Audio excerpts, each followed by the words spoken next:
Oke guys, balik lagi bersama kita cari cuan. Nah, update market dulu kawan ya. Jadi kalau kita melihat market kali ini memang dalam kondisi yang kurang begitu bagus ya.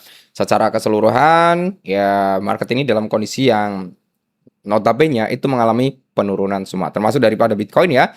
Walaupun hari ini Bitcoin ada sedikit recover kurang lebih 1%, tapi indikasi Bitcoin untuk mengalami penurunan mungkin sampai di area 50.000 dolar, 55.000 dolar ya, itu masih terbuka lebar.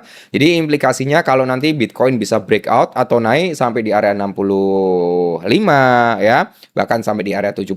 Nah, itu akan menjadi indikasi momen yang cukup baik untuk pembalikan tren. Yang awalnya ini mendominasi ke bullish ya, ke bearish, dia akan mencoba untuk naik lagi ke bullish. Dan kalau kita melihat dari time frame 24 jam, teman-teman ya, dari area low-nya ini kan dia udah ke break ya untuk Bitcoin sendiri, teman ya. Area ini udah kejebol, ya indikasinya ini juga udah kejebol. Ini di area swing low-nya juga udah diambil, teman ya. Indikasi kalau nanti dia mau untuk breakout tadi ya, untuk breakout dulu ya, maka Bitcoin akan menargetkan implementasi sampai di area ini ya.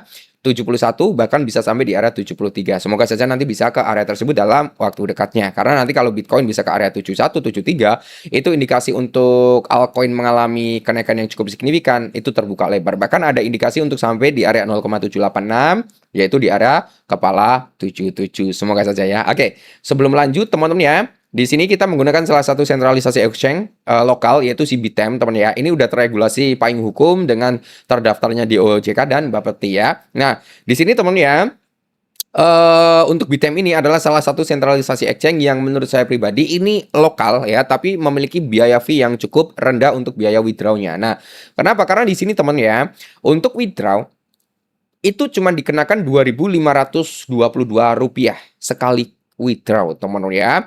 Dan di sini ya, untuk beberapa altcoin teman-teman ya, ada earningnya juga ya kan. Nah, earning sampai 20% APY-nya. Jadi cukup menarik ya, dan ada beberapa dalam koin-koin ini disendirikan, termasuk dari sektor IA ya kan. Terus ada token stock, ada komoditi, dan ada meme coin juga. Dan di sini adalah sentralisasi exchange yang cukup cepat ya untuk ngelisting daripada koin-koin baru ya. Ini adalah koin-koin yang baru listing di dalam platformnya si Bitem, termasuk ada Unicorn, ACN, ada DFDVX teman ya. Dan kita juga bisa mencari pairing IDR ataupun USDT di sini teman ya. Nah, menariknya di sini kalau kita lihat bersama-sama teman-teman ya, ini adalah kenaikan-kenaikan yang cukup signifikan hari ini ya teman ya. Ini adalah koin-koin trending, ini baru listing, dan ini adalah tokenisitnya ya.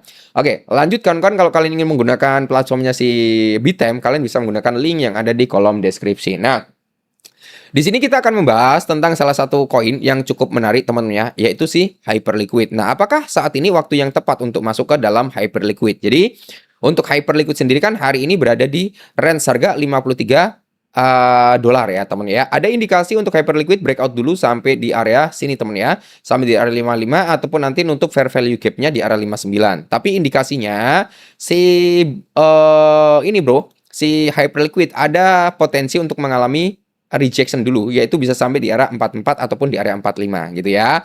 Dan bahkan kalau kita melihat teman ya, meskipun Hyperliquid itu mengalami penurunan ya, tetapi ini adalah mengapa Hyperliquid itu tetap menjadi salah satu aset kripto terkuat. Jadi teman-teman ada ini ya, tentang kenapa tuh Hyperliquid menjadi salah satu koin yang cukup bagus gitu kan.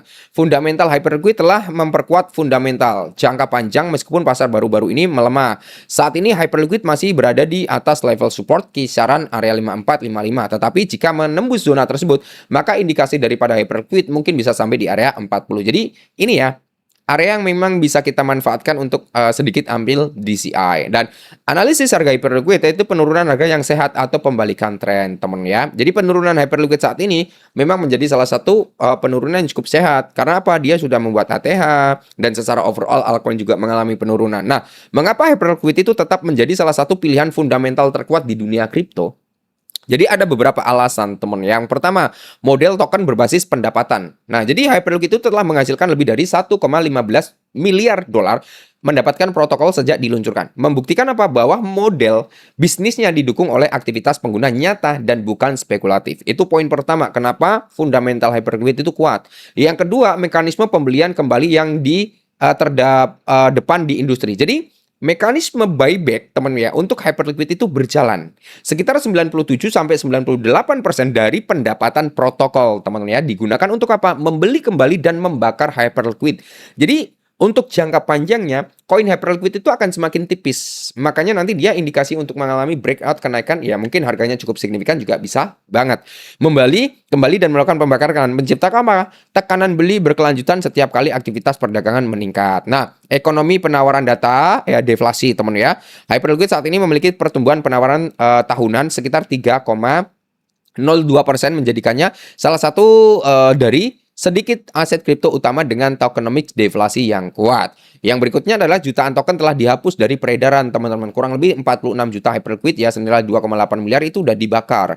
Yang berikutnya adalah potensi guncangan pasokan di masa mendatang. Jika protokol mempertahankan laju pendapatan saat ini, maka indikasi menunjukkan bahwa 8 juta hyperliquid lagi dapat dibakar pada akhir tahun ini. Dan berikutnya adalah aktivitas perdagangan yang masif mendukung model ini. Jadi Hyperliquid telah memproses volume kontrak berjangka abadi sekitar 2,9 triliun pada tahun 2025 ya, dan mempertahankan sekitar 7 miliar dolar dalam posisi terbukanya.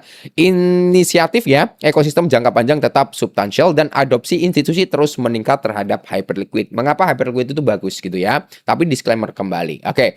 Dan di sini kalau kita melihat indikasi untuk Hyperliquid sebenarnya kan kita udah ngasih pandangan ya bro ya. Ini akan menjadi TP pertama, TP kedua. Cuman ini sedikit lagi nggak kena ya.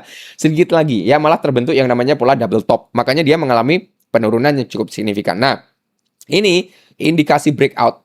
Nah, ini dia udah nyentuh di zona ini ya, bro ya. Dia akan sedikit sweep liquidity di area sini, di area 55, ya mungkin di area 55 sebelum kuat untuk meneruskan penurunan. Jadi, kalau kita melihat dari time frame 1 jam untuk hyperliquid, ini adalah area yang cukup bagus untuk melakukan sedikit DCI, teman ya. DCI yaitu di area 48 ataupun di area 50 ya, bahkan bisa sampai di area 47. Kalaupun nanti dia masih kuat untuk turun lagi, teman ya.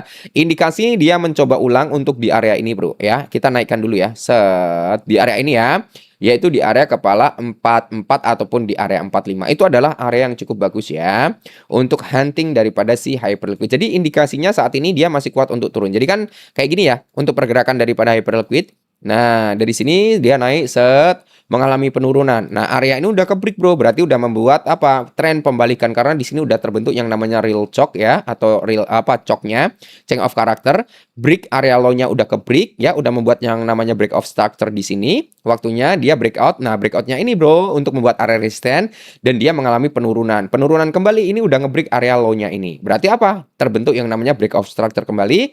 Ini kalau mau rejection ya, mau sedikit breakout untuk ngambil apa ya, inducement-nya ya, dia bisa sampai di area sini sebelum kuat untuk melakukan penurunan kembali gitu ya bro ya. Jadi indikasinya dia untuk mengalami rejection dulu ke bawah masih sangat tinggi ya. Dan kalau kita melihat dari time frame 4 jam daily. Nah, ini area ini yang akan menjadi area titik yang cukup krusial ya, cukup bagus lah untuk diambil DCI-nya. Nah, ini ya bro, seperti ini. Oke. Jadi nanti bisa sedikit ambil aksi di area sini nanti. Entah nanti kalian mau ambilnya di area 45 ataupun nanti mau masuk di area 48 gitu ya bro ya. Jadi kalau kita melihat dari indikasinya di sini temen ya, kalau kita melihat dari time frame daily ini udah terbentuk yang namanya head and shoulders, bahu sebelah kanan, bahu sebelah kiri, ini kepalanya terjadi rejection ya, bisa sampai di area sini ataupun nanti ngambil di bawahnya sini ya. Seperti itu kawan. Oke. Jadi ini dulu ya sedikit informasi tentang hyperliquid. Semangat lagi teman-teman ya untuk menghadapi kenyataan yang cukup pahit. Ya, next kita bahas apa lagi tinggal ditulis di kolom komentar. See you. Bye bye.